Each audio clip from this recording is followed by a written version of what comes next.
उमापति महादेव की जय। जय जय सीता।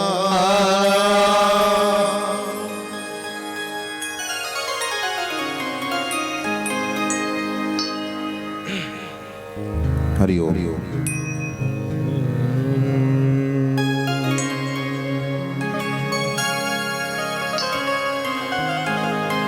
स्वस्ति श्रीमन् महागणाधिपतये नमः। श्री राधा रमण चरण कमलेभ्यो नमः।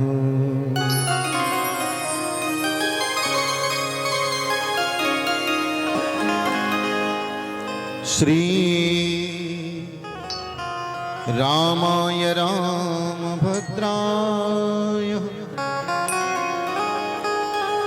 रामचंद्राय वेधसे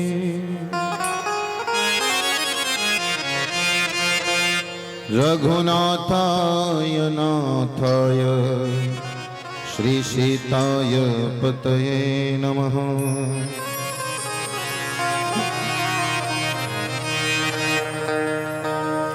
के गंगा तरंग रमणीय जटा कलापम गौरी निरंतर विभूषित वाम भागम के नारायण प्रियमनंग मदापहारो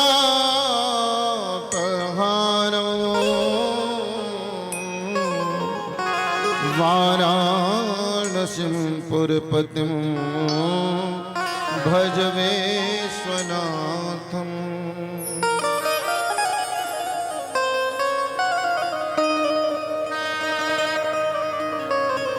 यत्र यत्र रघुनाथ कीर्तनं तत्र तत्र कृतमस्तकाञ्जलिं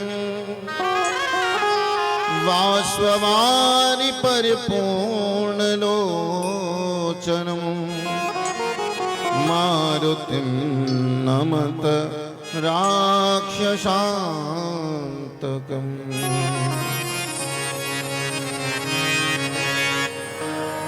कि राम नाम की औषधि जो खरीद के खाए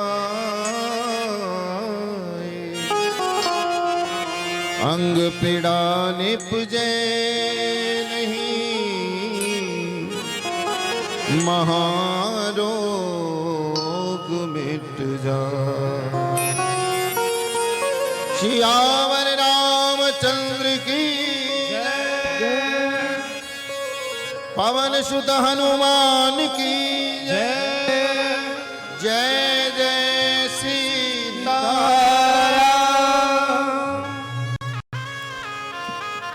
परमाराध्य आनंद कंद नंदनंदन भक्तवर्धन भगवान प्रभु श्री मर्यादा पुरुषोत्तम श्री राम जी के चरणों में कोटि सौवंदन। अनंत बलवंत श्री हनुमंत लाल जी महाराज जो हमेशा कथा के लिए उपस्थित रहते हैं, ऐसे श्री हनुमान जी महाराज को वंदन। श्री विष्णु महायज्ञ के अंतर्गत दिव्य वैदिक ब्राह्मणों के द्वारा दिव्य मंत्रों से आह्वाहित किए हुए समस्त सिद्ध चारण मुनि गंधर्व देव ऋषि पितृगण और समस्त 33 कोटि देवता, उनकी दिव्य उपस्थिति को हम वंदन करते हैं। मंच पर दिव्य रूप से विराजमान प्रत्यक्ष अप्रत्यक्ष समस्त दिव्य शक्तियों को नमन। मंगलमयी इस दिव्य श्री विष्णु महायज्ञ को अद्भुत रूप से जन कल्याण के लिए सर्वे भवन्तु सुखिनः के भाव से समस्त ग्राम और क्षेत्र के कल्याण हेतु निष्पादित करने वाले हमारे मध्य में जिनका अभी अभी हम सब ने मिलकर के स्वागत किया, सम्मान किया और सनातन धर्म की ध्वजा को जिन्हें हम सभी सनातनियों ने मिलकर के सौंपा, ऐसे हमारे परमाध्यक्ष पंडित श्री शिवेंद्र जी द्विवेदी जी, जोरदार तालियों के साथ में उनका अभिनंदन और वंदन है। निश्चित ही संतों का कार्य सारे जगत के कल्याण के लिए होता है। दिव्य श्री विष्णु महायज्ञ को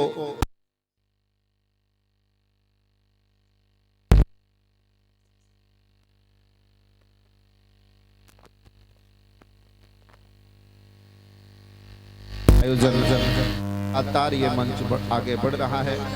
ऐसे पंडित श्री दुर्गा प्रसाद शास्त्री जी और निरंतर आपको अपनी कथा के द्वारा, अपनी वाणी के द्वारा आह्लादित आनंदित करने वाली हमारी नित्य प्रतिदिन इस कथा को मंगलमय रूप से संपादित करने वाली श्री जयंती किशोरी जी, जिनको अभी अभी आप सुन रहे थे।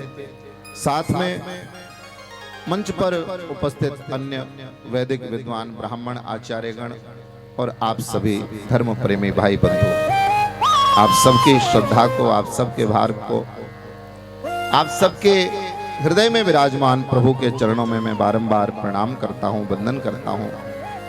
और ये कथा इसलिए है ताकि आपके जीवन के संस्कार बने रह सकें। हमारे बुजुर्गों ने, हमारे संतों ने जो परंपरा डाली है वो परंपरा बनी रहे, वो परंपरा चलती रहे अनादिकाल तक।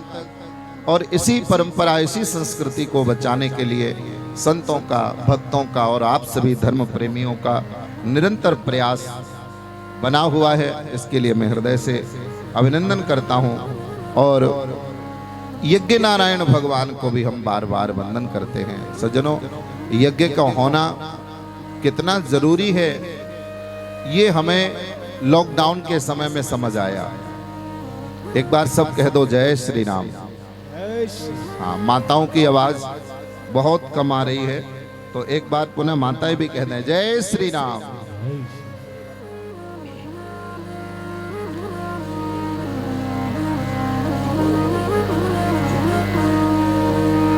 एक छोटी सी बिटिया है जो मिल नहीं रही है। कहां पर बोलो, आप बोलो। श्राद्धे, आप हम में से किसी की भी एक बिटिया जो छोटी सी है, मंच के समीप में है, निवेदन करूंगा जो मातृशक्ति बहनों भाइयों के साथ में आई है तो मंच के पास में आकर ले जावे उस बिटिया को, बहुत रो रही है। जय श्राद्धे। बोलिए यज्ञ नारायण भगवान की जय हो। तो देखिए यज्ञ क्यों आवश्यक है, ये हमने जब कोरोना काल था तब लोगों ने समझा कि यज्ञ क्या काम करते हैं। सारे वायुमंडल को पवित्र करने का जो कार्य है, जो हमारे सनातन धर्म की जो दिव्य पद्धति है, सारे विश्व ने उसे माना। घर घर में लोग बिना मंत्रों के भी हवन करने लगे थे, यज्ञ करने लगे थे, ताकि घर का वातावरण शुद्ध रह सके, घर में कोई बैक्टीरिया न पनप पाए। कितने आवश्यक हैं यज्ञ। और हमारे वेदों में, शास्त्रों में अनेक प्रकार के यज्ञों का विधान है। उसी में से आज हर व्यक्ति को लक्ष्मी चाहिए, हर व्यक्ति को संपन्नता चाहिए, हर व्यक्ति को अच्छा स्वास्थ्य चाहिए। और उन सब के लाभ के लिए शास्त्रों में श्री विष्णु महायज्ञ बताया गया है, जो कि आज हमारे गांव महेश्वर में संपन्न हो रहा है। संत गाते हैं यज्ञ की महिमा। आइए मैं भी इसी यज्ञ की महिमा के साथ आज की कथा का प्रारंभ करूं। संत गाते हैं कि होता है सारे विश्व का कल्याण यज्ञ से। क्या होता है यज्ञ से, आप इस महत्व को समझें, क्योंकि यज्ञ आपके यहां हो रहा है। एक व्यक्ति का नहीं, सारे विश्व का कल्याण करने वाली है यज्ञ। कि होता है सारे विश्व का कल्याण यज्ञ से जल्दी प्रसन्न होते हैं भगवान यज्ञ से, जल्दी प्रसन्न होते हैं भगवान यज्ञ से। होता है सारे विश्व का कल्याण यज्ञ से, होता है सारे विश्व का कल्याण यज्ञ से, होता है सारे विश्व का कल्याण यज्ञ से, होता है सारे विश्व का कल्याण यज्ञ से। जल्दी प्रसन्न होते हैं भगवान यज्ञ से, जल्दी प्रसन्न होते हैं भगवान यज्ञ से। सारे विश्व का कल्याण होता है यज्ञ से। भगवान को अगर प्रसन्न करना हो तो सबसे जल्दी प्रसन्न करने का साधन है यज्ञ, क्योंकि यज्ञ में जो कुंड है वो साक्षात भगवान नारायण का मुख है, जिस मुख में आप सीधे भगवान के मुख में आहुति प्रदान करते हैं। इसलिए होता है सारे विश्व का कल्याण यज्ञ से, होता है सारे विश्व का कल्याण यज्ञ से। जल्दी प्रसन्न होते हैं भगवान यज्ञ से, जल्दी प्रसन्न होते हैं भगवान यज्ञ से।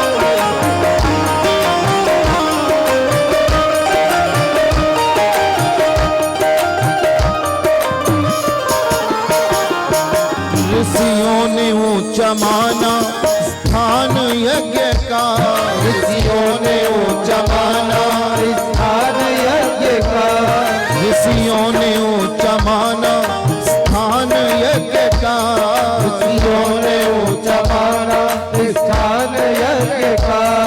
भगवान है भगवान यज्ञ का, भगवान का है यज्ञ और भगवान यज्ञ का। जाता है देवलोक में, देवलोक तक जाना हो, यात्रा वहां तक करनी हो तो भी जाता है देवलोक में इंसान यज्ञ से, जाता है देवलोक में इंसान यज्ञ से।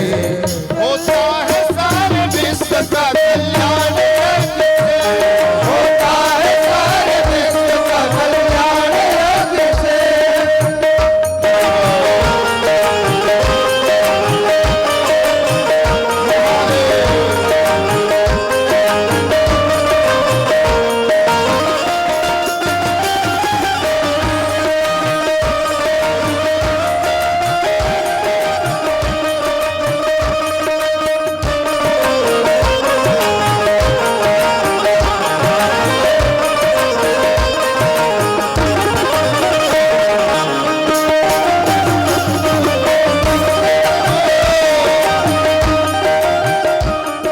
ऐसे नहीं आपकी मीठी मीठी तालियां बजती रहें यज्ञ नारायण भगवान के लिए, क्योंकि कितनी पावन महिमा है। ध्यान से सुनिएगा।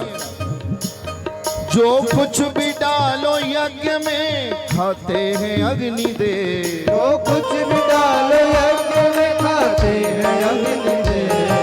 एक एक के बदले 100-100 दिलाते अग्निदेव, एक एक के बदले 100-100 दिलाते अग्निदेव। पैदा अनाज करते हैं भगवान यज्ञ से, पैदा अनाज करते हैं भगवान यज्ञ से, पैदा अनाज करते हैं भगवान यज्ञ से, पैदा अनाज करते हैं भगवान यज्ञ से, पैदा अनाज करते हैं भगवान यज्ञ से, पैदा अनाज करते हैं भगवान यज्ञ से। होता है सारे विश्व का कल्याण यज्ञ से, होता है सारे विश्व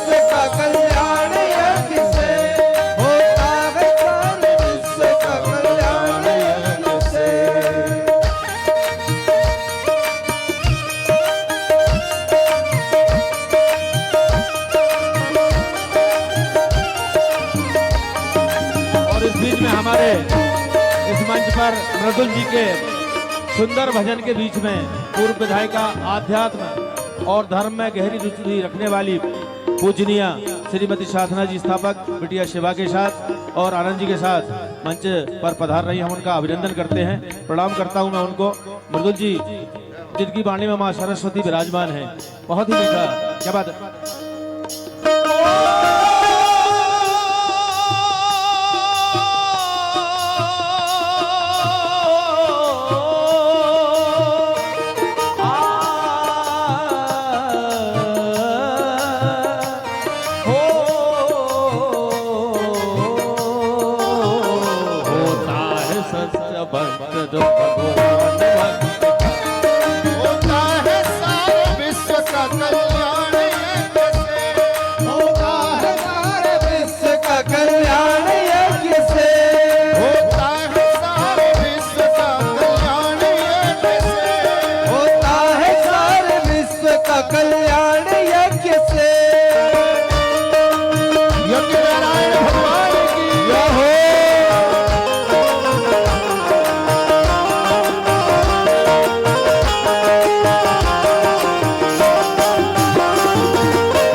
होता है कन्यादान भी इनके ही सामने, होता है कन्यादान भी इनके सामने।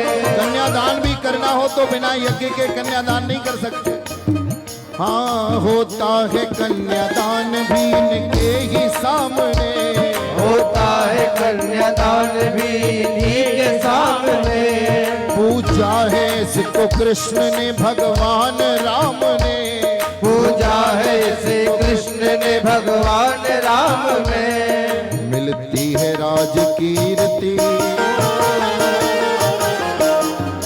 मिलती है राज कीर्ति संतान यज्ञ से, मिलती है राज कीर्ति संतान यज्ञ से। और दोनों हाथ उठा के कहिए, होता है सारे विश्व का कल्याण यज्ञ से, होता है सारे विश्व का कल्याण यज्ञ से, होता है सारे विश्व का कल्याण यज्ञ से, होता है सारे विश्व का कल्याण यज्ञ से। हरि बोल।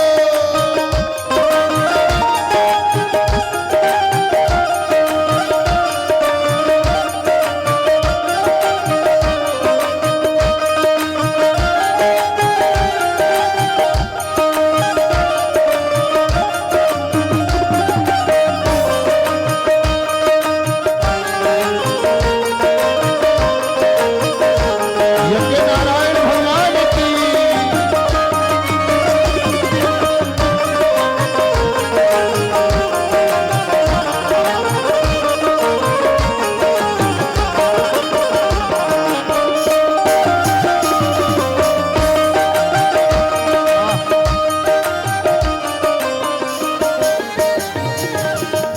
हाँ, इनका पुजारी कोई पराजित नहीं होता, इनका पुजारी कोई पराजित नहीं होता, इनके पुजारी का कोई भी भय नहीं होता, इनके पुजारी को किसी का भय नहीं होता, इनके पुजारी को कोई भी भय नहीं होता, इनके पुजारी को कोई भी भय नहीं होता। होती है सारी मुश्किलें आसान यज्ञ से, होती है सारी मुश्किलें आसान यज्ञ से, होती है सारी मुश्किलें आसान यज्ञ से, होती है सारी मुश्किलें आसान यज्ञ से। होता है सारे विश्व का कल्याण यज्ञ से, होता है सारे विश्व का कल्याण यज्ञ से। जल्दी प्रसन्न होते हैं भगवान यज्ञ से, जल्दी प्रसन्न होते हैं भगवान यज्ञ से।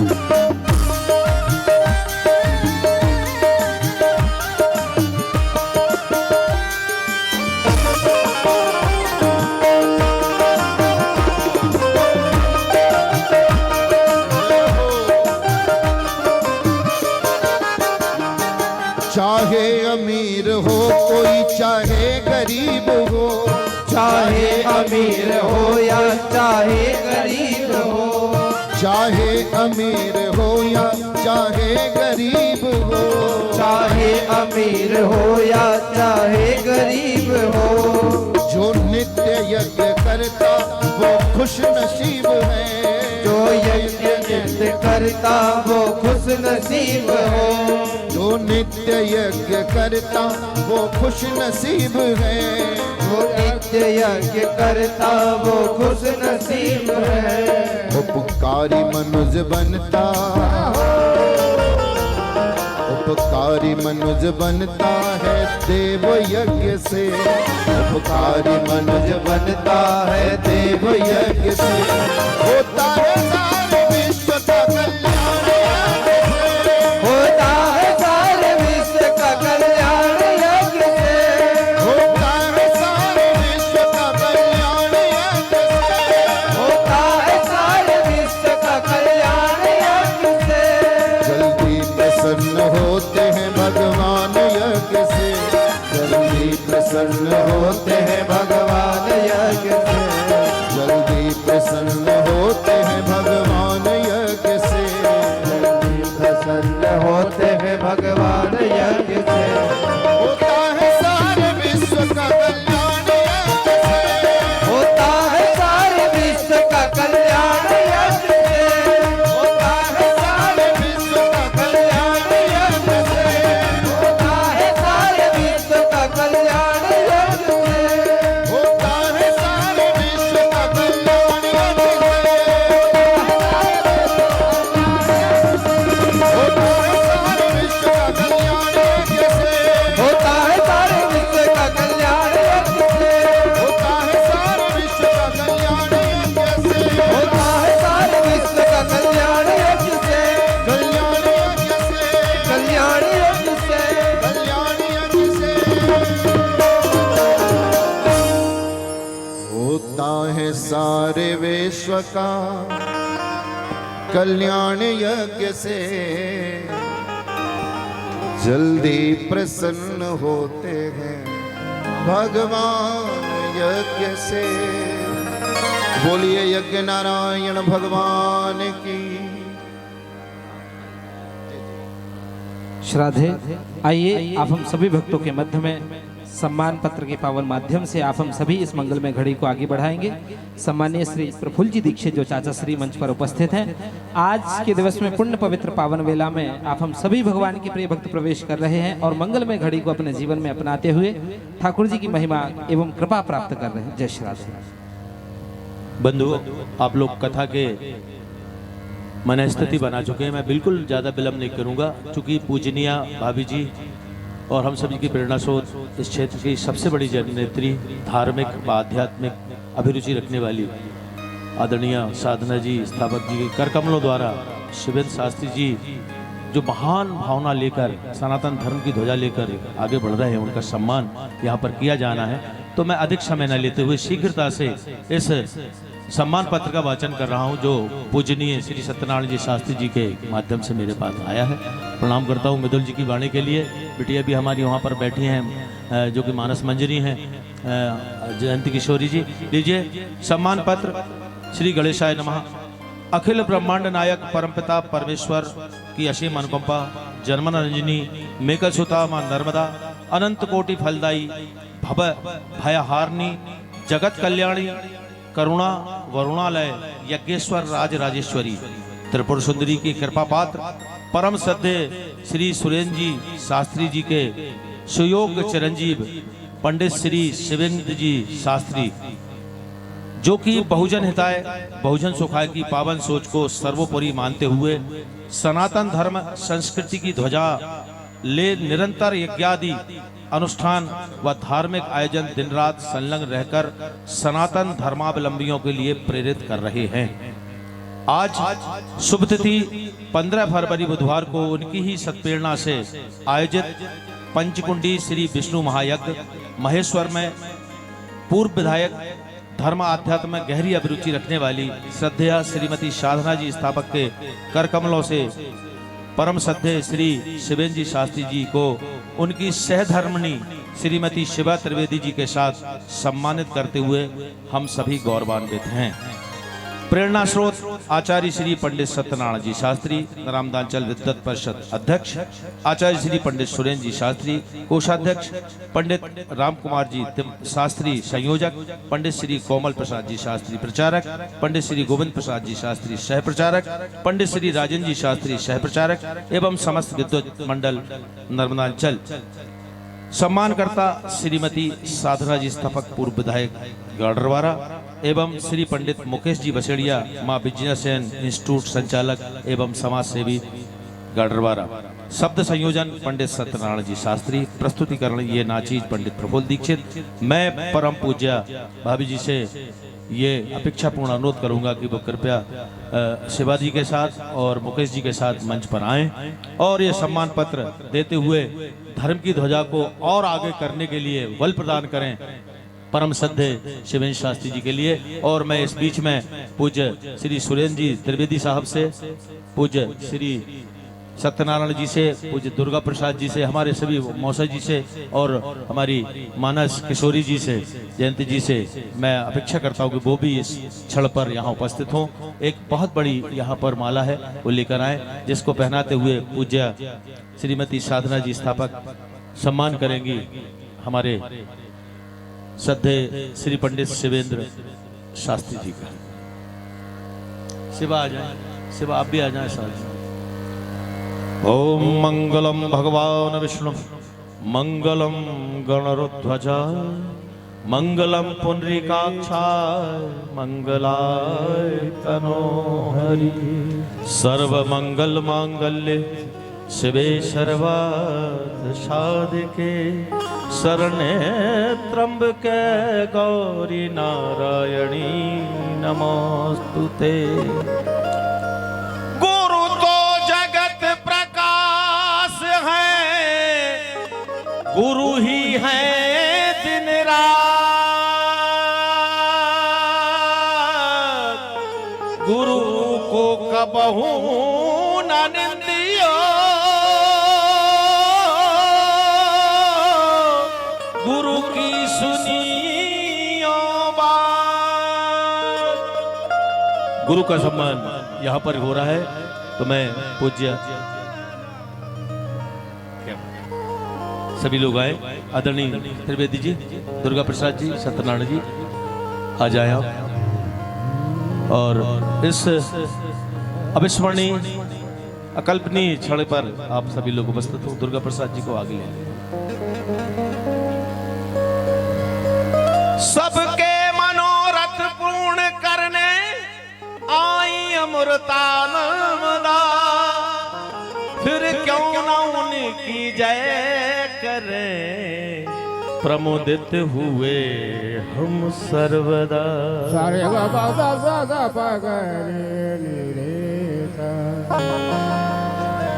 सभी परिवार, राय परिवार, मनीष भैया राय साहब जो कि हमारे साले चौका से नर्मदा भक्त हैं। देखिए नर्मदा जी की बात हुई, उन नर्मदा भक्त मनीष राय जी आ गए, क्या बात है। मुकेश,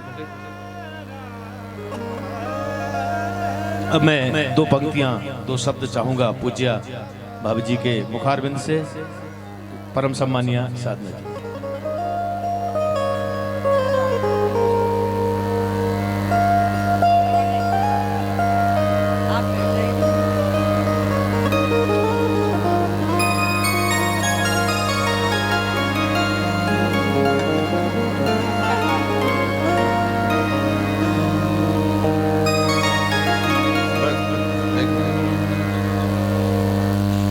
यज्ञ भगवान के चरणों में मेरा प्रणाम। व्यास गादी पे बैठे हुए आदरणीय गुरुदेव और दीदी आई हैं, उनको मेरा प्रणाम। सभी विद्वत जन मंच पर हैं, उनको भी मेरा प्रणाम। और आज जिनका सम्मान किया है त्रिवेदी जी और शिवाजी, उनको भी मेरा प्रणाम करती हूँ। सामने बैठे हुए सभी भक्त रस की अमृत धारा का पान कर रहे हैं, उनको भी मेरा प्रणाम। और सामने बैठी हुई बहुत ही आदरणीय हमारी बहनें माताएं, उन सबको भी मेरा हार्दिक और 2 बार प्रणाम। 2 बार इसलिए कि धर्म में माताएं ज़्यादा हैं। भले ही आरक्षण का एक अपन बहाना ले लेते हैं, लेकिन जहाँ भी मैं जाती हूँ आपके ही तपस्या और धर्म से ये भारत चल रहा है, इतना मैं कह सकती। इसलिए आप सबके त्याग को मेरा पुनः प्रणाम। बहुत अच्छी कथा चल रही थी, लेकिन मुझे आदेश हुआ है तो 2 शब्द आपके सामने बोल रही हूँ कि एक बार रामचंद्र जी और सीता जी वन में जा रहे थे, तो कुछ दूर चले तो उन्होंने एक वृक्ष के नीचे झुककर प्रणाम किया। तो माता सीता ने कहा कि यहाँ तो कोई मंदिर नहीं है, कुछ नहीं है, आपने यहाँ क्यों प्रणाम किया? तो श्री राम जी ने जवाब दिया कि यहाँ 1000 साल पहले इस भूमि पर यज्ञ हुआ था, इसलिए मैंने प्रणाम किया। फिर कुछ दूर और आगे चले, दूसरे दिन फिर भगवान ने एक जगह प्रणाम किया। तो फिर सीता माता ने कहा कि यहाँ क्यों प्रणाम किया? तो उन्होंने जवाब दिया कि 1000 साल बाद यहाँ यज्ञ होना है, इसलिए प्रणाम किया। तो यज्ञ की कितनी महिमा, साक्षात भगवान का स्वरूप। और अभी गुरुदेव कह रहे थे विश्व का कल्याण, एक भारत में ही विश्व कल्याण की भावना भी है, और यज्ञ के माध्यम से हम सब लोग सबका कल्याण चाहते हैं। लेकिन गुरुदेव इतनी अच्छी वाणी आप सबको सुना रहे हैं, लेकिन उनकी वाणी हम कितनी साथ लेके जा रहे हैं। सुनते तो हैं, लेकिन साथ लेके जाना कठिन होता है। जाते हैं और घर सब भूल जाते हैं। और अगर उनकी हम 1-2 शब्द भी साथ ले गए तो हमारा यज्ञ और यहाँ पर आने पे कल्याण होगा। और वो बात हमारे ग्रंथों में लिखी है कि श्रद्धा विश्वास रूप है। जब तक आपके दिल में श्रद्धा, विश्वास, समर्पण और शरणागति नहीं होगी, जब तक ईश्वर से कुछ मिलने वाला नहीं है। तो विश्वास कैसे हो? एक छोटी सी बात बता रही हूँ कि एक समय रामायण में ये आया था कि शूर्पणखा एक सुंदर स्त्री का भेष रख के दिख रही थी, सुंदर स्त्री, लेकिन थी शूर्पणखा। एक भ्रम की और अविश्वास की स्थिति पैदा हुई कि ये सुंदर स्त्री है या शूर्पणखा। थोड़ी देर के लिए भ्रम हुआ। वहीं पर रावण साधु का भेष रख के आया, तो वो साधु था कि रावण था। फिर अविश्वास और गलतफहमी और शक की गुंजाइश हुई। उसके साथ साथ जब सीता जी को, जब एक अविश्वास का माहौल रामायण के उस समय में बना था, लेकिन जब हनुमान जी सीता ने मुद्रिका डाली तो सीता जी के ने तुरंत विश्वास किया कि माया तेयस रच नहीं जाए, ये माया से नहीं बन सकती। वो विश्वास रामायण सिखाती है कि हम इनमें विश्वास करें। और विश्वास कैसे करें? जब रामचंद्र जी वनवास को जा रहे थे, उनकी माताओं ने के प्रति उनको कभी अविश्वास नहीं आया कि इसमें हमारे भविष्य के लिए कोई गलती छुपी हो। भरत को राज तिलक दे रहे थे, लेकिन उनके मन में कभी अविश्वास अपने भाइयों के प्रति नहीं आया। जब उनको समुद्र पार करना था इतना बड़ा, लेकिन उनको पौरुष पे अपने कभी अविश्वास नहीं आया। और सबसे बड़ी बात, जब लक्ष्मण को शक्ति लगी थी तो जीवन के प्रति कभी अविश्वास नहीं आया, और जब सीता माता लंका में रही तो अपने प्रेम के प्रति कभी अविश्वास नहीं आया। इससे हम विश्वास करना सीखें। जब विश्वास और श्रद्धा हमारी बढ़ेगी, तभी हमारा यज्ञ, तभी हमारी कथा में आना, और तभी ये सारी चीजें सार्थक। क्योंकि हम कृष्ण को भी पूजते हैं, राम को भी पूजते हैं, लेकिन राम अपने परिवार में कहीं षड्यंत्र का शिकार है, लेकिन कृष्ण ने षड्यंत्रों को चुनौती दी। राम ने आदर्श स्थापित किए, लेकिन कृष्ण ने कुछ आदर्शों को नकारा भी। राम मंथरा के षड्यंत्र में उलझे, लेकिन कृष्ण पूतना के षड्यंत्र में नहीं उलझे। राम राजा है, कृष्ण नीति है। राम राजा है कृष्ण, लेकिन कथा सुनने से, सत्संग सुनने से पाप क्षीण होता है, पुण्य बढ़ता है। तो जवाब दिया स्वर्ग के देवताओं को कि तुम स्वर्ग में ही रहो, हम तो कथा अमृत का पान करेंगे, क्योंकि डबल फायदा है। आदमी हरदम अपना डबल फायदा सोचता है। तो ये सारा सत्संग का लाभ आपको मिल रहा है। और सत्संग का एक चीज़ और मैंने अपने गुरुदेव से सुनी है, सारी चीज़ों का पुण्य क्षीण हो जाता है, लेकिन सत्संग का पुण्य आप कितने ही जन्म ले लो, उतना ही का उतना आपके पॉकेट में रहेगा, कभी ख़त्म नहीं होगा। ये ऐसा एफडी है जो बढ़ता ही रहता है। तो वो एफडी अपना मजबूत बनाने का काम करें। आपने हमको बोलने का मौका दिया, बाकी बात कभी आप मौका देंगे तो फिर करेंगे। गुरुदेव की वाणी को सब प्रणाम, गुरुदेव की अमृतमयी धारा को अपने हृदय में प्रवाहित करें। सभी को मेरा खूब खूब प्रणाम, नमस्कार। और बहनों को मेरा प्रणाम, आदरणीय गुरुदेव को मेरा चरण स्पर्श, बहुत बहुत धन्यवाद। आपका राय परिवार की तरफ से बहुत बहुत आभार परम श्रद्धेय बाबू जी। और अब मैं चाहूंगा इसी क्षण में, चूंकि रुका हुआ है प्रसंग, केवल 5 मिनट के लिए मनीष भैया जो कि नर्मदा पुत्र हैं और यहाँ पर पधारे, मैं आनंद जी के साथ, आनंद राजपूत साहब के साथ उनको आमंत्रित कर रहा हूँ कि वो आए और गुरुदेव का सम्मान करें, साथ में शिवेंद्र शास्त्री जी का सम्मान करें। मनीष भैया और राम भाई पेठिया जी हमारे द्वारका भैया के सुपुत्र और आनंद जी आ जाएं बड़ी शीघ्रता से। आप सभी का बहुत बहुत अभिनंदन। जो आपको गुरुजी भजन सुना रहे थे, उस बीच में जो बाधा पड़ी उसके लिए मैं क्षमा चाहता हूं आपसे, क्योंकि गुरुजी क्षमा मांग नहीं सकते, वो तो जन कल्याण के लिए अपनी वाणी में मां सरस्वती जी को लेकर चल रहे हैं। लेकिन मैं आपको जो व्यवधान उत्पन्न हुआ उसके लिए क्षमा चाहता हूँ, मंच के माध्यम से प्रणाम करता हूँ आप सभी का। लीजिए, इसके बाद लगातार आप बढ़िया भगवान की कथा का श्रवण करेंगे। ये जो व्यक्तित्व यहाँ पर विराजमान है शिवेंद्र शास्त्री जी, हमें बहुत अभिमान है, हमें गर्व है कि हमारे बीच से हैं। और ये यही बात है। और अभी अभी जब ये यज्ञ चल रहा है, कई ऐसे यज्ञ के आफार आने लगे हैं। जोरदार तालियां चाहूंगा आपसे। यज्ञ के आफार आने लगे हैं, मतलब आप समझिए इनका भाव कितना अच्छा है। राय परिवार का बहुत बहुत आभार जिन्होंने इतना बढ़िया यज्ञ यहाँ पर आयोजित कराया। धन्यवाद। जय श्री राम, नर्मदा मैया की जय।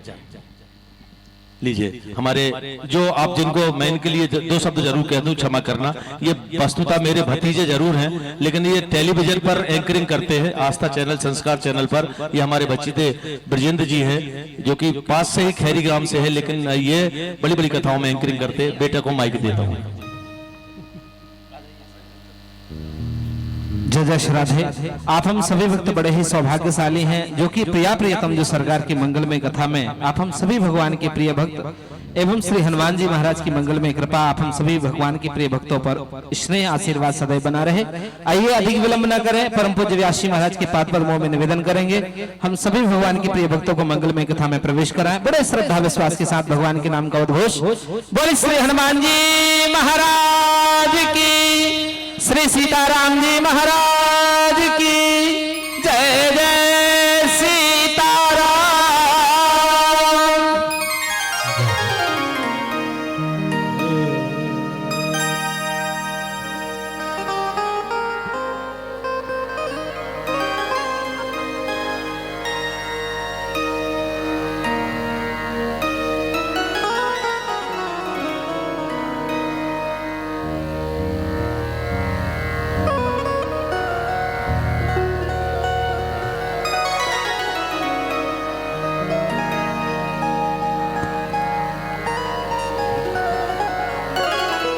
श्री हरि हरि।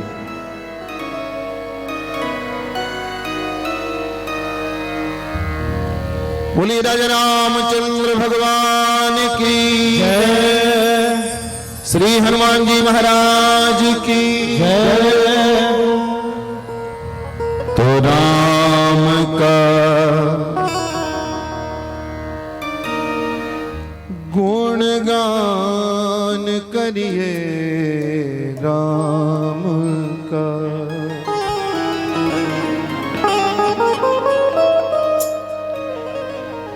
कि राम जी की भद्रता का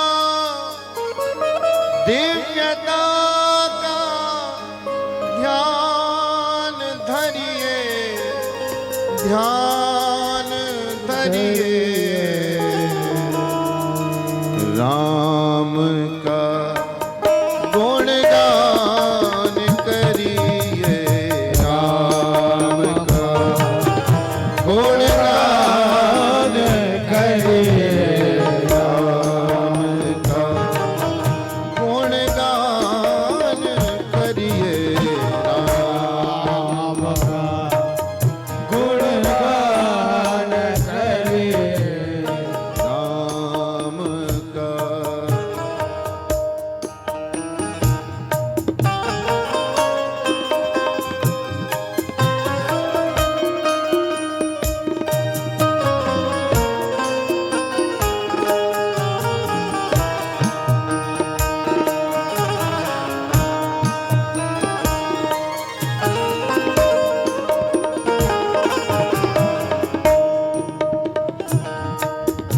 हाँ, राम का गुणगान करिए, राम का गुणगान करिए, राम का।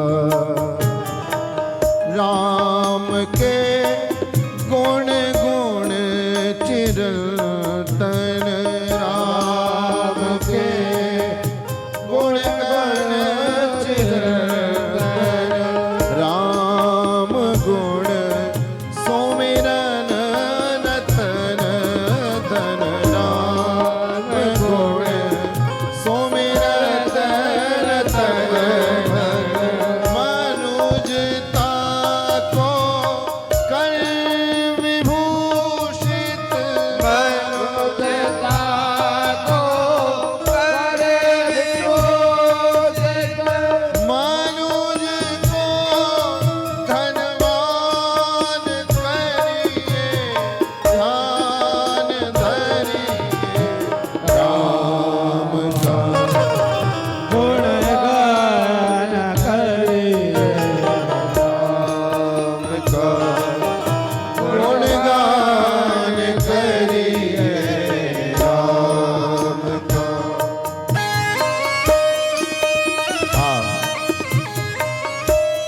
आज प्रभु श्री राम विराजित हैं, जनकपुर से विदाई ले रहे हैं। पूर्व की कथा में आप सुन रहे थे,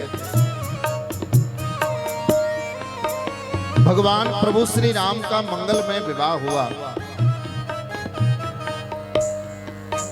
राम का गुणगान करिए, राम का गुणगान करिए, राम का। और एक बार जोरदार तालियों के साथ में अभिनंदन करिए। श्री धाम वृंदावन से, हमारे श्री मोरकुटी से परमेश्वर दास जी महाराज के गुरु भाई आप पधारे हैं, सारी संत मंडली है। वृंदावन के इतने पावन भूमि से यहाँ आप सभी को आशीर्वाद देने आए हैं। जोरदार तालियों के साथ अभिनंदन। बोली संत भगवान की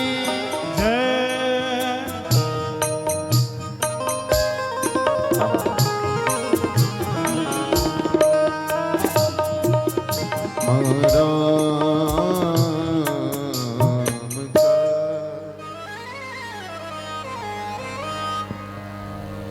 बहुत सुंदर स्वरूप भगवान श्री राम का। आइए जरा ठाकुर जी के, श्री राम जी के चरणों में चले और देखें कि भगवान किस प्रकार से विदाई ले रहे हैं और विवाह कैसे संपन्न हुआ, विवाह का तात्पर्य क्या है। देखिए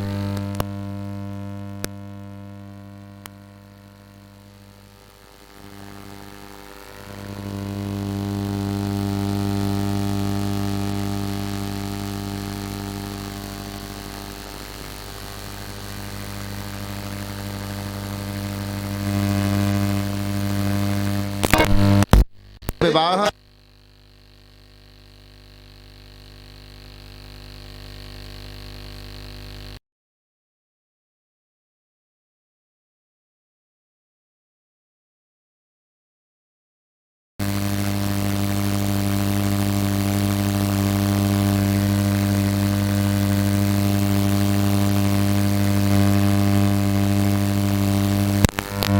गया है, लेकिन आप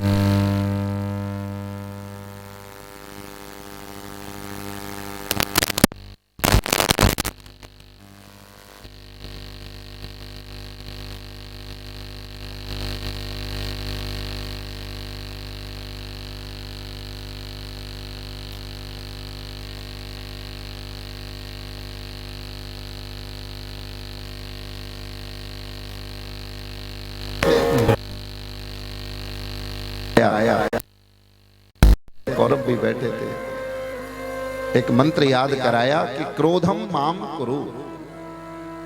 हे पुत्रों, हे शिष्यों, क्रोध नहीं करना चाहिए, क्रोध मत करना। क्यों नहीं करना, इसके कारण बहुत सारे हैं, भगवान ने बताए हैं कि क्रोधात् भवति सम्मोहा,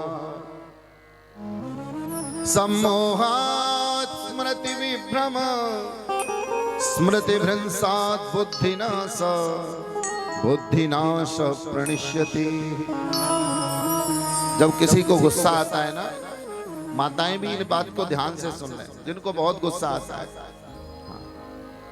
कई सारे लोग ऐसे होते हैं जो बड़े गुस्सैल स्वभाव के होते हैं। तो जिन्हें क्रोध आता है, उन्हें इस बात का ध्यान रखना चाहिए कि भैया जब गुस्सा आए, क्रोध आए, तो कोई निर्णय मत लेना, कोई डिसीजन मत लेना।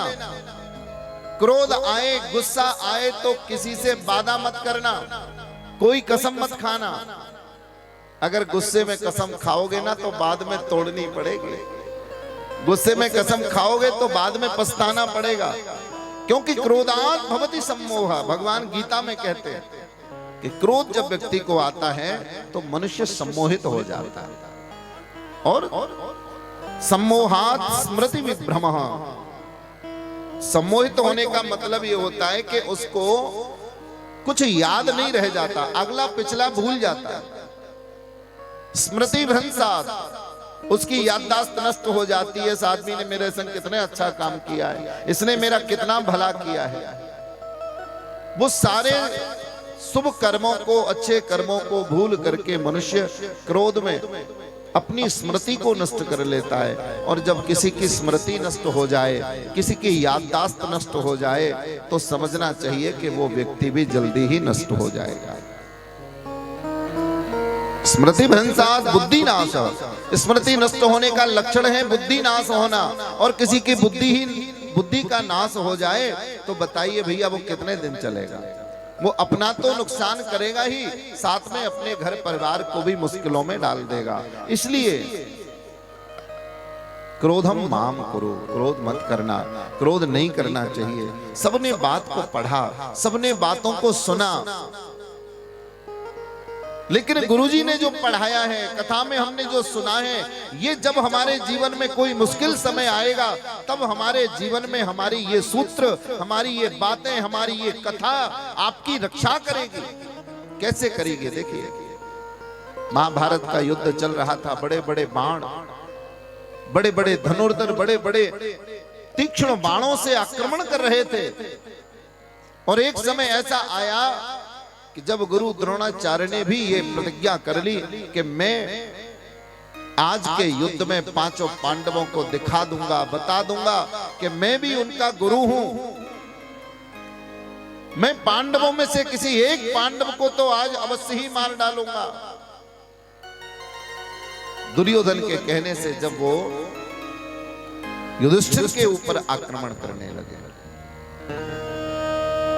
युधिष्ठिर के ऊपर बहुत सारे हजारों बाण बरसाए, कई अंगों में बाण लगे, रक्त बहने लगा, खून बहने लगा, पर फिर भी महाराज युधिष्ठिर के चेहरे पर मुस्कान थी।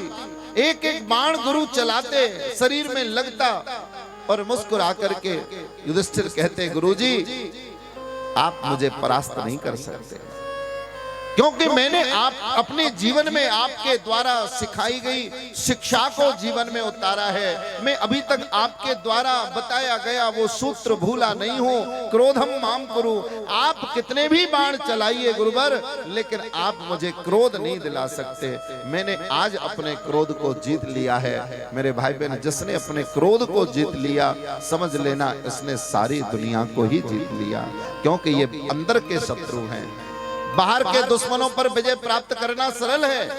बाहर के शत्रु दिखाई देते हैं, कौन आक्रमण कर सकता है, कौन बुरा कर सकता है, लेकिन जो अंदर ही छुपे बैठे हैं, हमारे काम, हमारा क्रोध, हमारी तृष्णा, हमारा द्वेष, ये राग द्वेष रूपी शत्रु कभी भी आक्रमण कर सकते हैं। इसलिए इनसे ज्यादा सावधान रहना है, इन पर विजय प्राप्त करने का प्रयत्न ज्यादा करना है, और इन पर विजय प्राप्त करने के लिए सत्संग आपके जीवन में सहायक होगा। तो मैं कहना चाह रहा था, मेरा निवेदन था कि देखिए, शास्त्रों में जो मार्ग बताए हैं, जो विधियां बताई हैं, वो मनुष्य के जीवन के कल्याण के लिए हैं। विवाह बताया गया तो सबसे श्रेष्ठ विवाह है वैदिक विवाह। आजकल भी एक विवाह चल रहा है जिसे बोलते हैं कोर्ट मैरिज, है ना। लड़का लड़की, कन्या और वर दोनों कोर्ट में जाकर के विवाह कर लेते हैं। परिणाम ये होता है कि वो ना समझी में अपने पूरे जीवन के चक्र को दुख में ढकेल देते हैं। जिस विवाह में, जिस संबंध में माता पिता की, अपने बुजुर्गों की मर्जी न हो, उनका आशीर्वाद न हो, उस बिना आशीर्वाद के विवाह में आप सुखी नहीं रह सकते। वैदिक विवाह श्रेष्ठ है। क्यों श्रेष्ठ है? क्योंकि वैदिक विधि और वैदिक क्रियाएं ये वैज्ञानिक और आध्यात्मिक क्रियाओं पर आधारित हैं। देखिए, रामचरितमानस कहते हैं कि महाराज जनक ने प्रभु श्री राम के चरणों का प्रक्षालन किया, राम जी के चरण धोए कि बहुरे राम पद पंकज धोए, बहुरे राम पद पंकज धोए, जे हर हृदय कमल महु गोए, बहुरे राम पद पंकज धोए, बहुरे राम पद पंकज धोए। राम जी के चरणों को जनक जी ने धुला। देखिए, आज भी हमारे यहाँ विवाह जब होता है तो कन्या का पिता दूल्हे के वर के चरणों को धुलता है।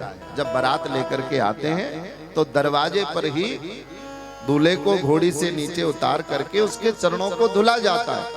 जनक महाराज ने भी राम जी के चरणों को धुला।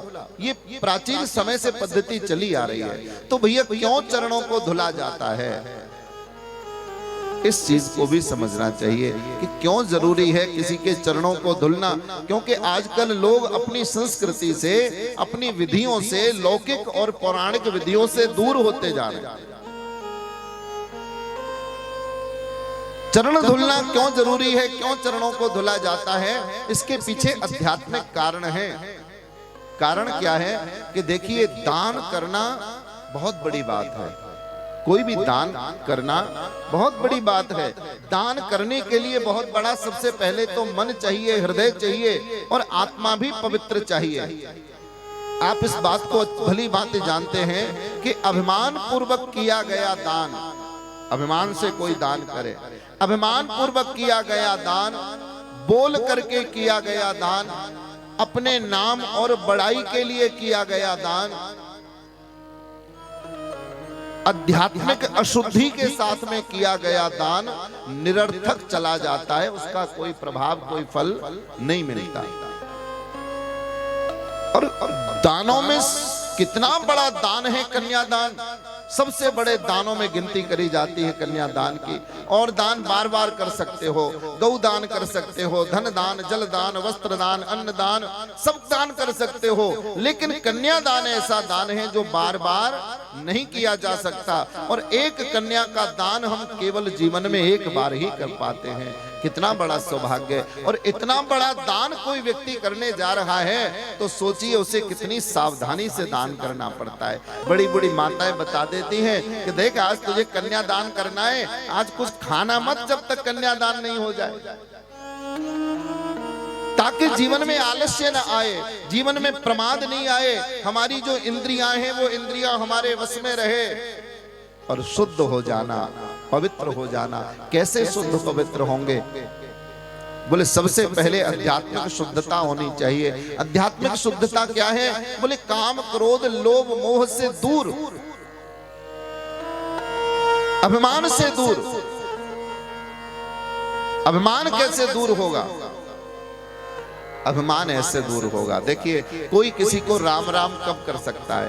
कोई किसी को राम राम तब कर सकता है जब सामने वाले के प्रति उसके मन में थोड़ा सम्मान का, श्रद्धा का भाव हो, उसके कर्मों के कारण, उसके व्यक्तित्व के कारण, उसके आचरण के कारण या उसकी अवस्था के कारण। जब सामने वाला हमें लगता है कि हमसे बड़ा है, इसे सम्मान देना चाहिए, तो हम उसे राम राम करते हैं। और ज्यादा लगता है तो उसके चरणों को भी छू लेते हैं। चरणों को कोई तभी छू सकता है जब कम से कम आधा अभिमान छूट जाए। पर किसी के चरणों को धुलना कितनी कठिन बात है, और वो भी ऐसे व्यक्ति के जो उम्र में हमसे आधी उम्र का है, हमारे बच्चे जैसा है, हमारे बेटे जैसा है। ऐसे व्यक्ति के चरणों को धुलना अर्थात कन्यादान से पहले अपने जीवन के सारे अभिमान को दूर कर देना। अगर जीवन में अभिमान दूर हो जाएगा तो ही हम सही मायने में कन्यादान कर पाएंगे। चरणों को कोई तभी धुल सकता है जब अपने पूरे मैं को, पूरे अभिमान को छोड़ दे। तो कन्यादान से पहले चरणों का प्रक्षालन, ताकि अभिमान दूर हो जाए। और कन्यादान क्या है? देखिए कन्यादान भी कोई साधारण दान नहीं है। इतने बड़े दान की महत्वता कही गई है। कन्यादान इतना बड़ा दान कहा गया है। क्यों कहा गया है? इसीलिए कहा गया है क्योंकि कन्यादान भी साधारण दान नहीं है। अध्यात्म में कन्यादान को ममता का दान कहा गया है।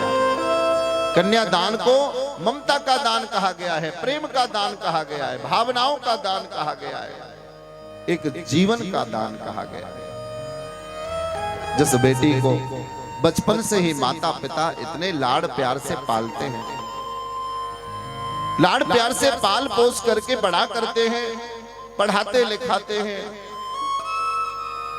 और जब वो कन्या सुयोग्य हो जाती है, बड़ी हो जाती है, लायक हो जाती है, तो उसी कन्या को हम एक ऐसे घर में प्रदान कर देते हैं जिस घर को हम ज्यादा दिनों से जानते नहीं, भले ही ज्यादा जान पहचान नहीं है। कन्या के लिए वर ढूंढा, चारों तरफ ढूंढते रहे, ढूंढते ढूंढते साल में, 2 साल में, 6 महीने में कोई वर देखा, लड़का देखा, बढ़िया कमाता है, बढ़िया घर है, बढ़िया परिवार है, ठीक है सब, और अपनी कन्या का दान हमने किया। तो कन्यादान क्या है? कन्यादान है ममता का दान। क्योंकि माता की, पिता की, सबकी ममता सबसे ज्यादा जो होती है वो कन्यादान में होती है, कन्या के अंदर होती है। अपने प्राणों से प्यारी पुत्री को किसी दूसरे के घर को, किसी दूसरे के परिवार को, किसी दूसरे के वंश की वृद्धि करने के लिए भेज देना, दे देना, प्रदान कर देना, बिना बदले में कुछ चाह किए, बिना बदले में कुछ पाने की इच्छा से, बल्कि और जितना सामर्थ्य होती है हर बेटी का पिता अपनी बेटी के लिए करता है, जितनी सामर्थ्य हो। ममता का दान, और उसमें भी नहीं जानते कि कैसा जीवन मिलेगा।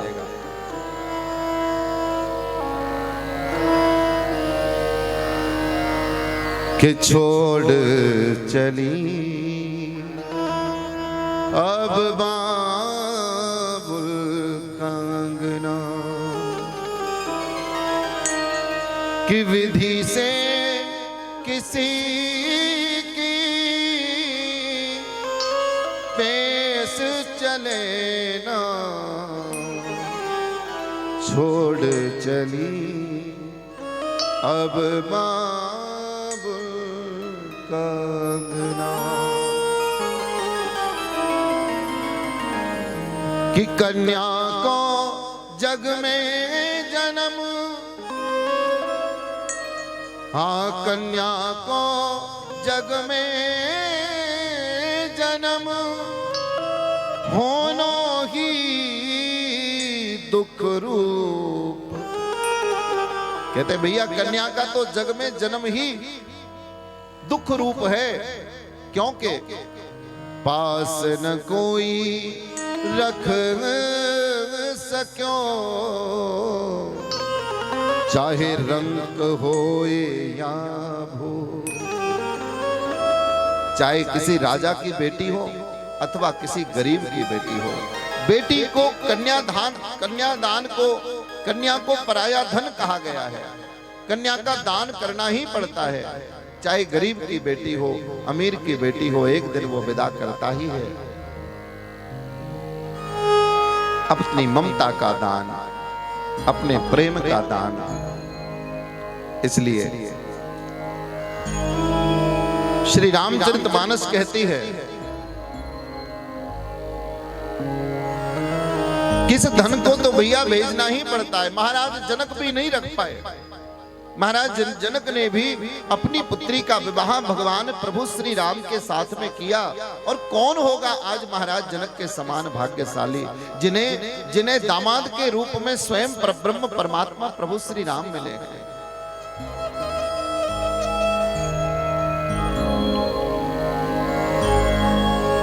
राम जी बार बार जाते हैं, पिताजी आज्ञा दे दीजिए, अब जाना चाहते हैं, हम विदा लेना चाहते हैं। आजकल की बारात तो एक रात में ही सारे काम हो जाते हैं, है ना, लेकिन राम जी की बारात को तो जाने ही नहीं दिया जा रहा है। महीनों हो गए महाराज, और रोज विवाह हो रहे हैं। आपको जान के आश्चर्य होगा कि अकेले राम जी का विवाह नहीं हुआ है, राम जी के साथ चारों भाइयों का तो हुआ ही है, पर राम जी के जितने सखा आए थे अयोध्या के लोग, राजकुमार नवीन जो राजकुमारों के सखा आए थे, उनके भी विवाह हो रहे जनकपुर में। बोले भैया जब हमारे राम जी का और जानकी का विवाह हो गया तो जानकी जी की सखियां कहाँ जाएंगी? अरे वो भी जाएंगी महाराज जानकी जी के साथ में। तो वहां अवध में अच्छे सुंदर सुंदर जो राजकुमार थे, सखा थे, उन सब के साथ में विवाह कर दिया। रोज विवाह हो रहे हैं, हाथ जोड़ जोड़ करके रोक ले रहे हैं, रुक जाइए ना, आज मत जाइए, आज मत जाइए। बारंबार रोक लिया जाता है, और राम जी भी प्रेम के अधीन होकर के रुक जाते हैं कि ठीक है भैया तुम नहीं चाहते तो हम आज नहीं जाते, आज रुक जाते हैं। एक दिन और हो गया, फिर एक दिन और हो गया, रोज रोज जाते, रोज रोज निवेदन कर देते, लेकिन अब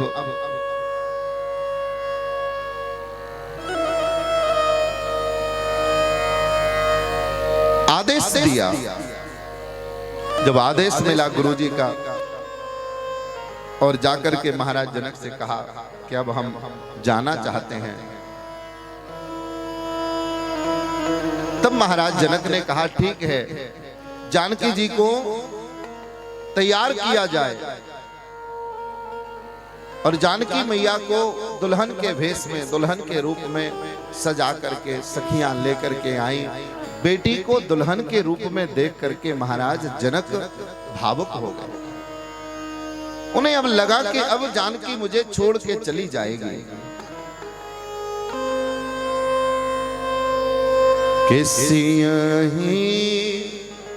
बेलो की धीरता भागी, रहे कहावत परम वैरागी। जानकी को देख करके परम वैराग्यवान कहे जाने वाले, परम धर्मवान धैर्यवान कहे जाने वाले महाराज जनक भी पुत्री के प्रेम में विह्वल होकर के आंखों में अश्रु भर के पुत्री को हृदय से लगा लेते हैं। माता ने बेटी को बुलाया, हृदय से लगाया और हृदय से लगा करके कहा, बेटी तेरे ऊपर एक नहीं दो दो कुलों की, दो दो खानदानों की इज्जत को बचाने का, उसको वंश की परंपराओं को निभाने का दायित्व है तेरे ऊपर।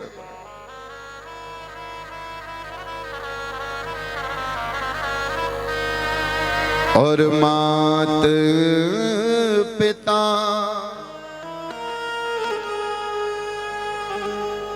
गुरु सेवा करे हो, पति रुख लखे आयस अनुसरे हो। बेटी माता पिता की सेवा करना, माँ कह रही है माता पिता की सेवा करना। मानो कहना चाहती हूं कि जो तेरे सास हैं, जो तेरे ससुर जी हैं, वो सास ससुर नहीं है, वो तेरे माता पिता हैं।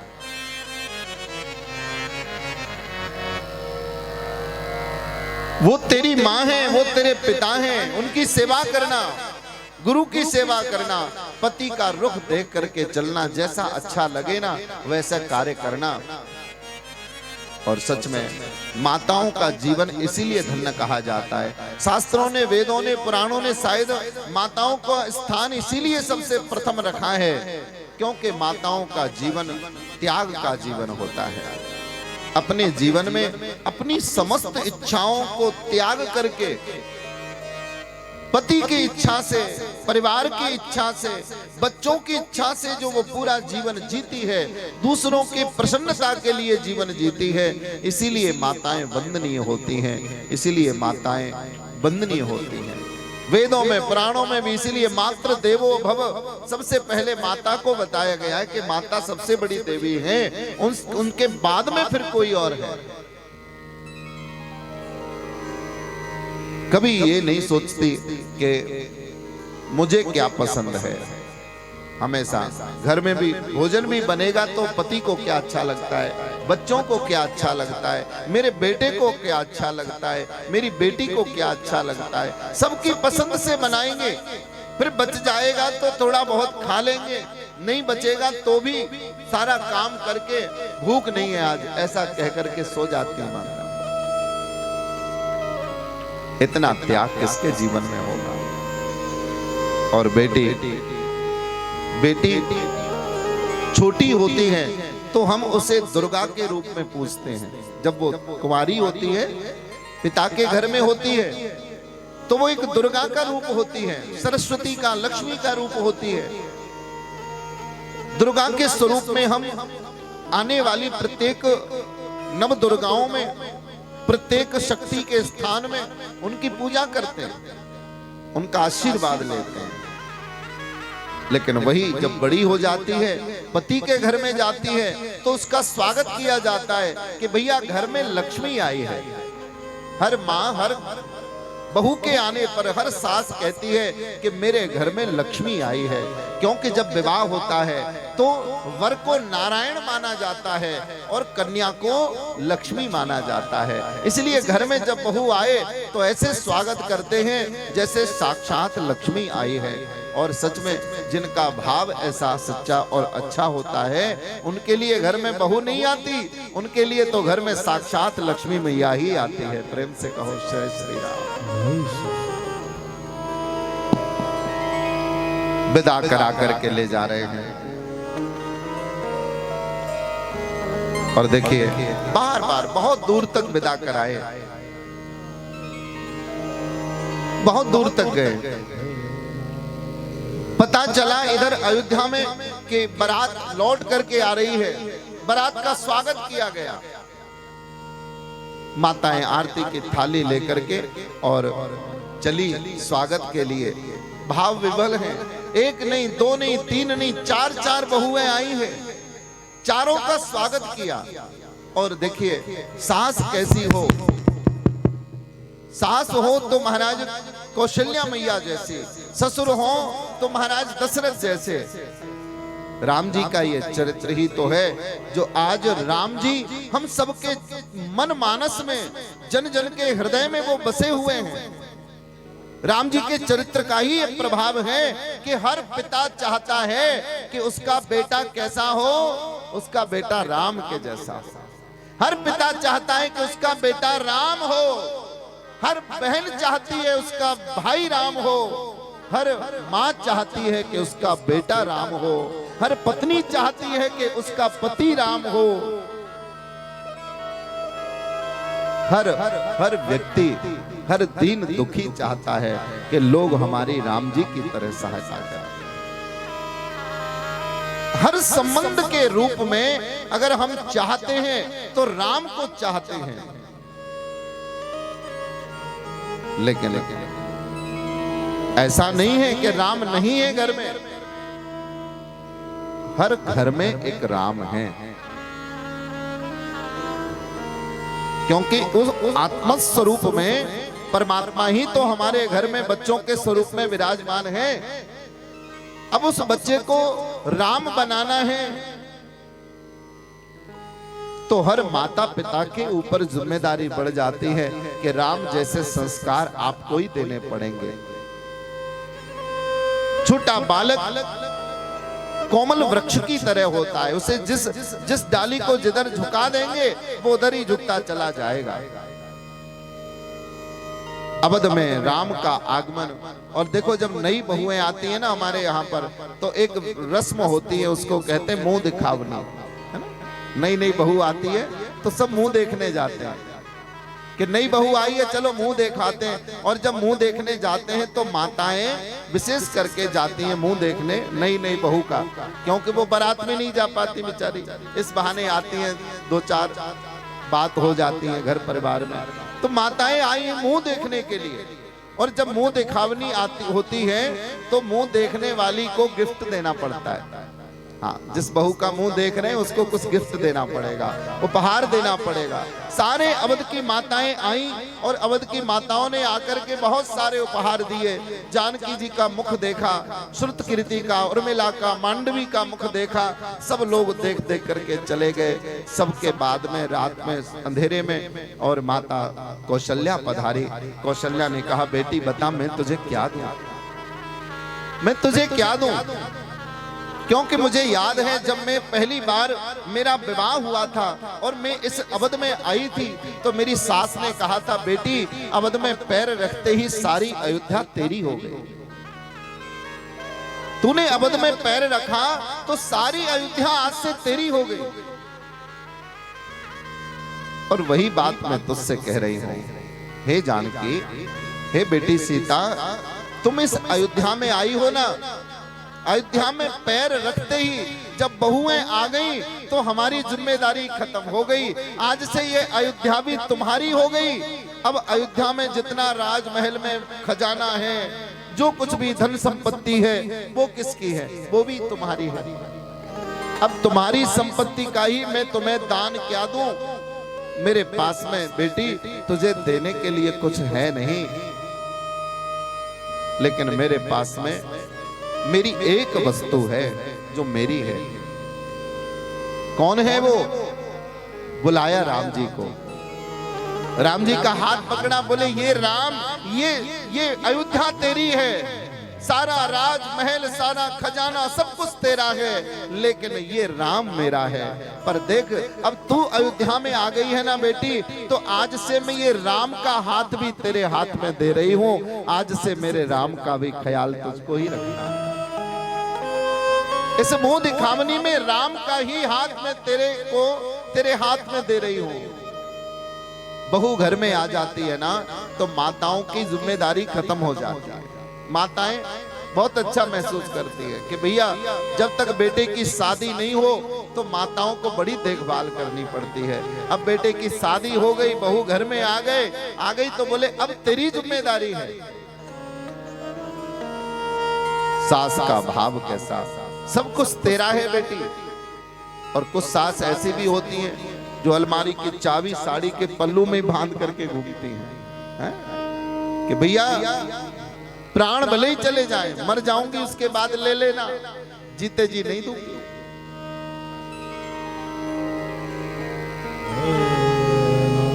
ससुर हो तो महाराज दशरथ के जैसे।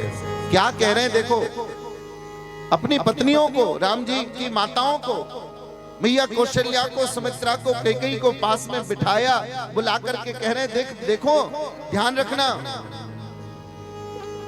वधू लरकनी पर घर आई,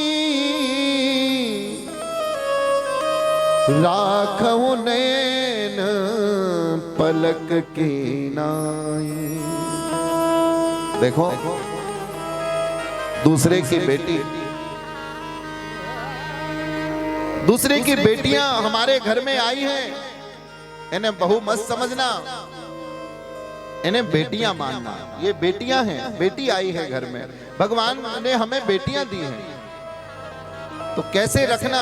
बोले राखऊ नयन पलक की नाई, जैसे जैसे आंखों की रक्षा पलकें करती हैं, इसी प्रकार से तुम भी दिन रात इनकी रक्षा करना। और जब ऐसा सच्चा भाव, प्रेम का भाव, समर्पण का भाव, त्याग का भाव हमारे जीवन में आता है, तभी ये जीवन स्वर्ग के समान हो जाता है।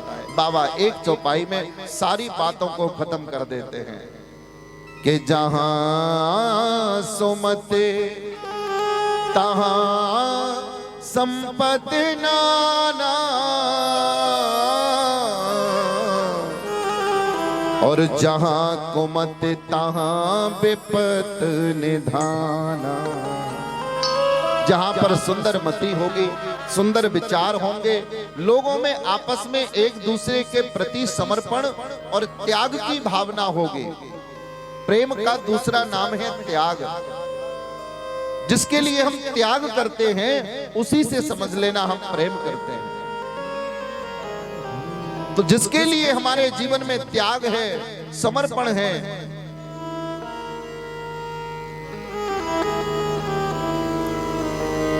वो परिवार धन्य है, उसके लिए प्रेम है।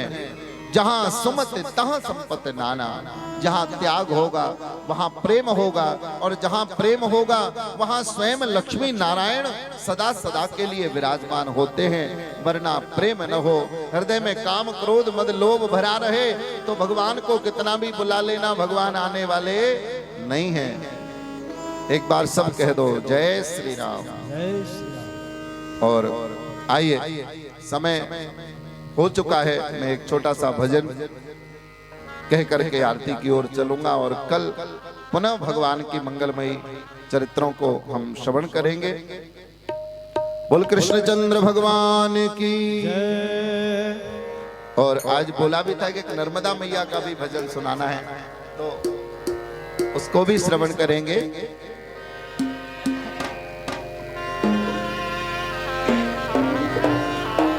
कि तुमने आंगन नहीं बुहारा, हाँ तुमने आंगन नहीं बुहारा, कैसे आएंगे भगवान, कैसे आएंगे भगवान, कैसे आएंगे भगवान, कैसे आएंगे भगवान। तुमने आंगन नहीं बुहारा, तुमने आंगन नहीं बुहारा, सच्चे मन से नहीं पुकारा, सच्चे मन से नहीं पुकारा। तुमने आंगन नहीं बुहारा, तुमने आंगन नहीं बुहारा, कैसे आएंगे भगवान, कैसे आएंगे भगवान, कैसे आएंगे भगवान, कैसे आएंगे भगवान। हो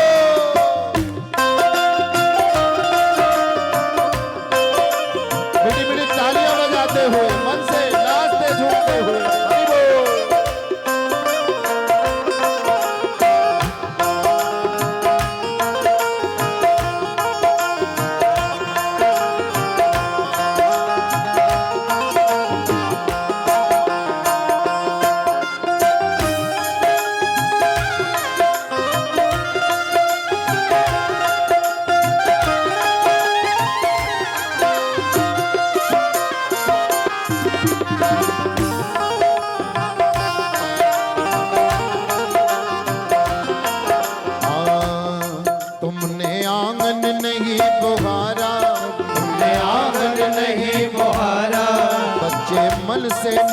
पुकारा, मन से नहीं पुकारा।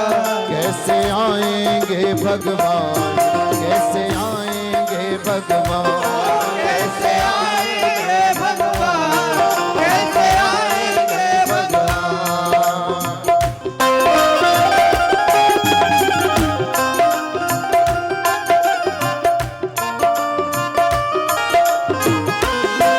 राजा रामचंद्र भगवान की।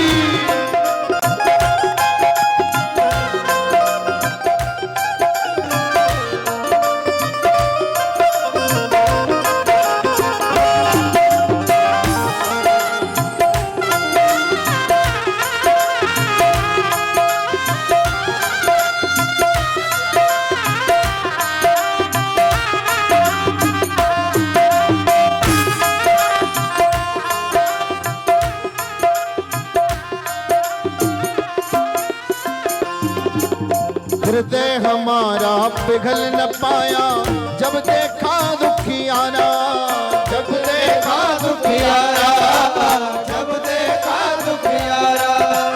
हृदय हमारा पिघल न पाया जब देखा दुखियारा, जब देखा दुखियारा, जब देखा दुखियारा। किसी पंथ भूले को हमने दिया नहीं सहारा, दिया नहीं सहारा, दिया नहीं सहारा। सुखी करुणा की है धारा, सुखी करुणा की है धारा, सुखी करुणा की है धारा, सुखी करुणा की है धारा।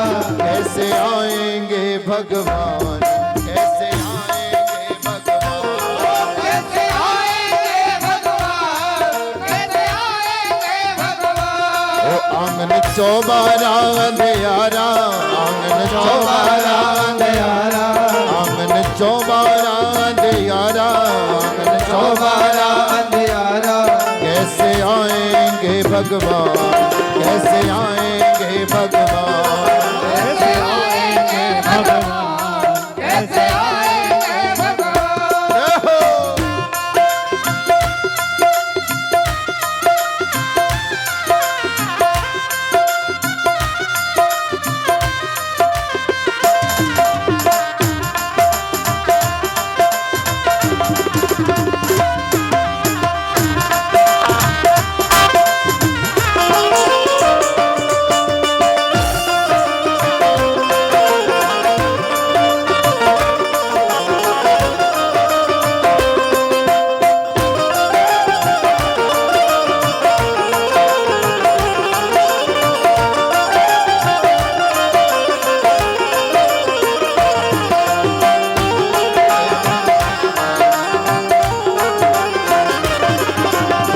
अंतर के पट खोल देख लो, ईश्वर पास मिलेगा, ईश्वर पास मिलेगा, ईश्वर पास मिलेगा। हर प्राणी में ही परमेश्वर का आभास मिलेगा, आभास मिलेगा, आभास मिलेगा। ओ सच्चे मन से नहीं पुकारा। एक बार सबकी तालियां बजनी चाहिए। ओ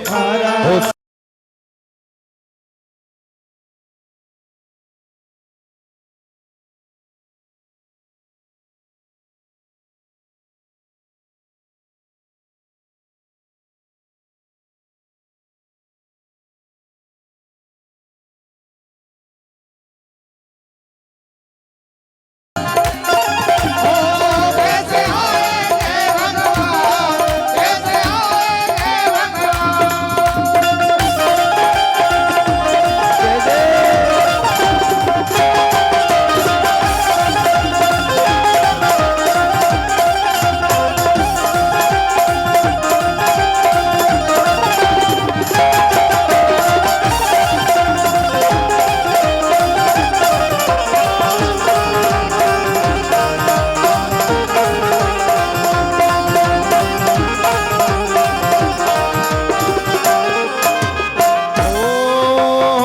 निर्मल मन हो तो रघुनायक सबरी के घर जाते हैं, सबरी के घर जाते हैं, सबरी के घर जाते हैं।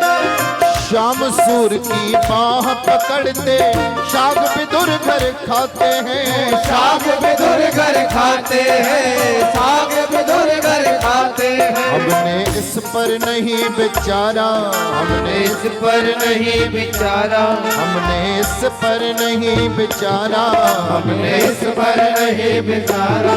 कैसे आएंगे भगवान, कैसे आएंगे भगवान, कैसे आएंगे भगवान, कैसे आएंगे भगवान। तुमने आंगन नहीं बुहारा, तुमने आंगन नहीं बुहारा, तुमने आंगन नहीं बुहारा, तुमने आंगन नहीं बुहारा।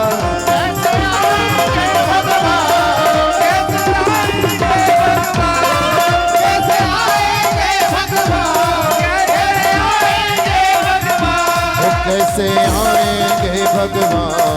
कैसे आएंगे भगवान, कैसे आएंगे भगवान। कैसे आएंगे भगवान, कैसे आएंगे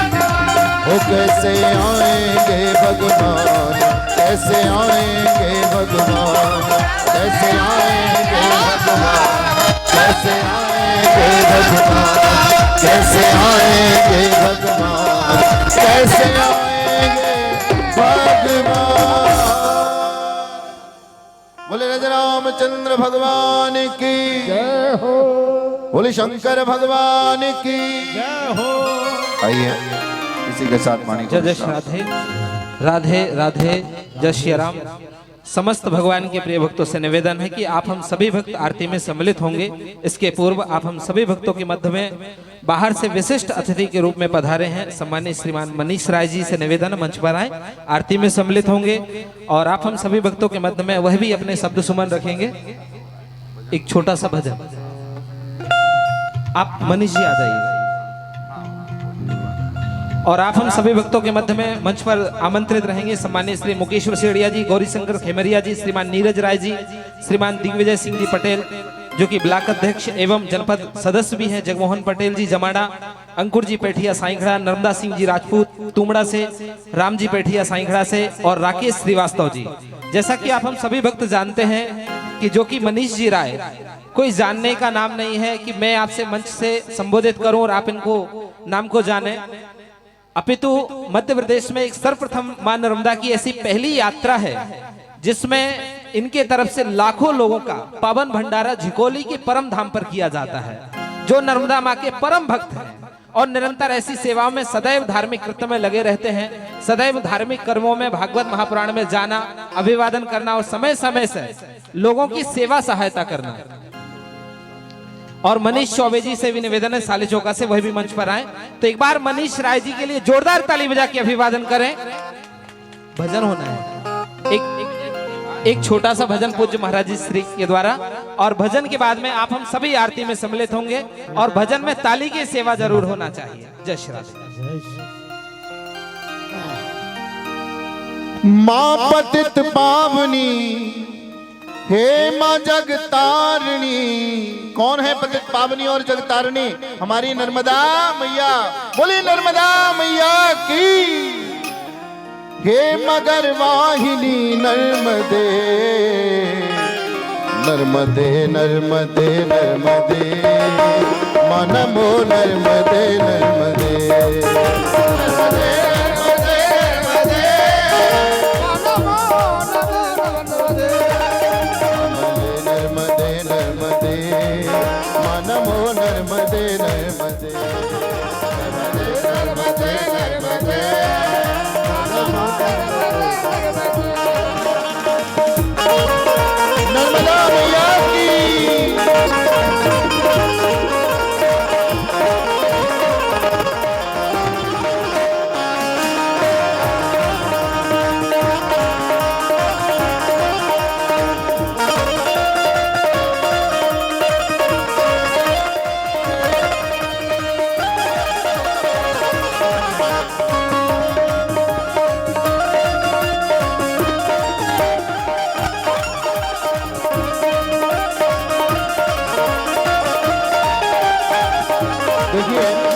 चूंकि अभी आरती भी होने जा रही है और आप बहुत देर से बैठे हैं, इसलिए अपनी अपनी जगहों पर खड़े हो जाइए और खड़े होकर के नर्मदा मैया के चरणों में जरा हाजिरी लगानी है।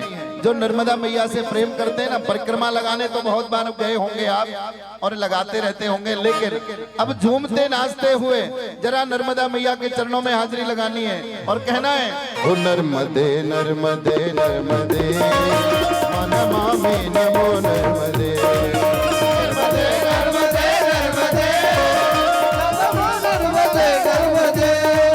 माँ पतित पावनी माँ पतित पावनी माँ पतित पावनी माहे जग तारिणी माहे जग तारिणी माहे जग तारिणी माहे जग तारिणी माँ मगर वाहिनी नर्मदे नर्मदे नर्मदे नर्मदे मामे नमो नर्मदे नर्मदे नर्मदे नर्मदे नमो नर्मदे।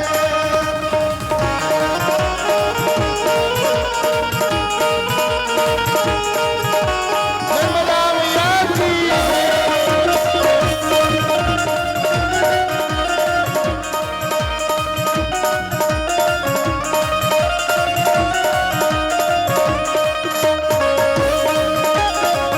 जय हो। जो खड़े हुए मधार से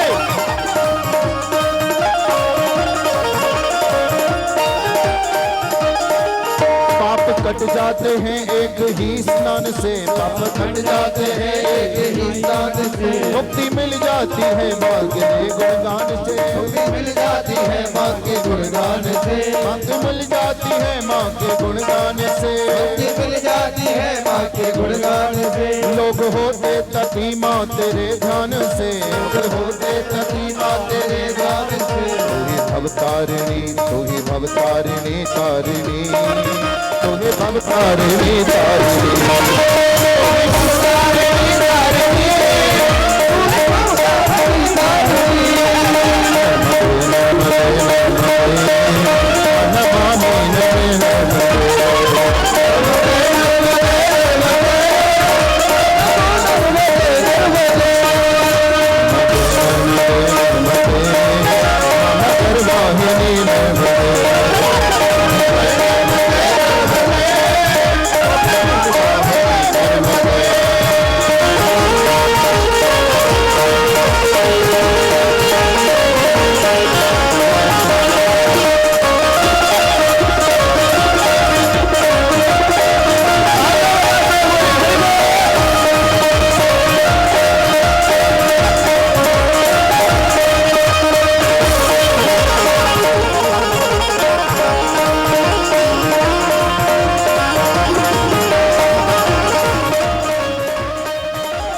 नर्मदे नर्मदे नमामि नर्मदे मगर वाहिनी नर्मदे नर्मदे नर्मदे नर्मदे मगर वाहिनी नर्मदे नर्मदे नर्मदे मगर वाहिनी नर्मदे नर्मदे नर्मदे नर्मदे मगर वाहिनी नर्मदे मगर वाहिनी नर्मदे मगर वाहिनी नर्मदे मगर वाहिनी नर्मदे।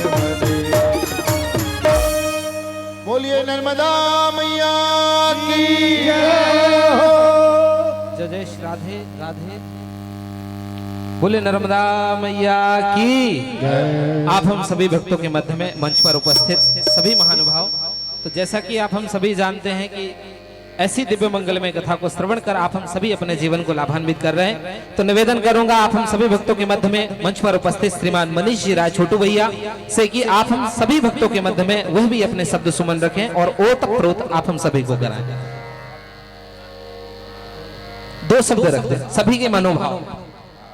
हर हर नर्मदे हर। व्यास गादी पर विराजमान गुरुवर के चरणों में नमन करता हूँ, यज्ञ भगवान के चरणों में नमन करता हूँ। यहाँ उपस्थित समस्त भक्तजन जो हम ज्ञान का लाभ यहाँ अर्जित कर रहे हैं, माताएं बहनें, मैं आपको बारंबार प्रणाम करता हूँ। एक बार नहीं, दो बार नहीं, आपको बारंबार प्रणाम करता हूँ, क्योंकि माता का वृत्तांत अभी महाराज जी ने जो अपनी व्यास गादी से हमें बताया, बचपन से लेके बुजुर्ग होने तक हम लोग माता का कर्ज कभी चुका नहीं सकते। तो यहाँ पे सभी माताएं बहनें, मैं सबको बार बार प्रणाम करता हूँ, पूजनीय है मेरे लिए। और यहाँ उपस्थित जो हमने ज्ञान का श्रवण किया, मैं तो सिर्फ इतना जानता हूं कि भक्ति भाव से बढ़कर कोई भाव नहीं होता। क्योंकि हम देखते हैं रामायण में भी हनुमान जी थे और महाभारत में भी हनुमान जी थे। क्योंकि आपने देखा होगा कि कृष्ण भगवान के रथ पे हनुमान जी बैठे थे। आज हनुमान जी नहीं होते तो राम भगवान लंका पे विजय नहीं पा पाते, और कृष्ण भगवान के साथ कहीं हनुमान जी नहीं होते तो महाभारत में भी विजय पांडव नहीं पा सकते थे। और हनुमान जी थे तो वो इसलिए थे क्योंकि भक्त थे, वो उनके अंदर भाव थे भगवान के प्रति। तो आचार्य जी से निवेदन करते हैं कि आप जिस तरीके से हमें श्रवण करा रहे हैं, हम लोग के अंदर भी ऐसे भाव जागृत हों, क्योंकि भाव से बढ़कर और भक्ति से बढ़कर कुछ नहीं होता। जीता जागता उदाहरण हमारे हनुमान जी हैं। तो मैं धन्यवाद देता हूं कि मुझे यहाँ बोलने का मौका दिया। धन्यवाद। जय हिंद, जय भारत, जय भारत। आदरणीय श्रीमान गौरी शंकर खेबरिया जी से भी निवेदन, मंच पर आए आरती के लिए। ऐसे दिव्य मंगलमय आयोजन में आप हम सभी सम्मिलित हो रहे हैं। ऐसे मुख्य यजमान बनने का जिन्हें पावन सौभाग्य प्राप्त हुआ, श्रीमान संतोष जी राय, वह भी बड़े सौभाग्यशाली। आइए आरती में सम्मिलित होंगे। आरती की पावन मंगल में बेलाएं। ओम ज्वाला मालिन्ये नमः रत्नेश्वर्ये नमः जलगंधाक्षर पुष्पाणिं समर्पयामहे। ओम चंद्रमा मनस्यो जातक्षो सूर्यो वजायत श्रोत्राद्वायश्च प्राणश्च मुखादग्निरजायत। हे राजा राम तेरी आरती तारो,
त्वमेव सर्वं मम देव देव मम देव देव मम देव। ओम जलम शीतलीकरणमात्मा विवन्दनं देशाभिवन्दनमाशिषोद्धरणमथनेराञ्जनेयं हस्तप्रक्षालनं कुर्यात्। हरिः ओम जदेन जदमय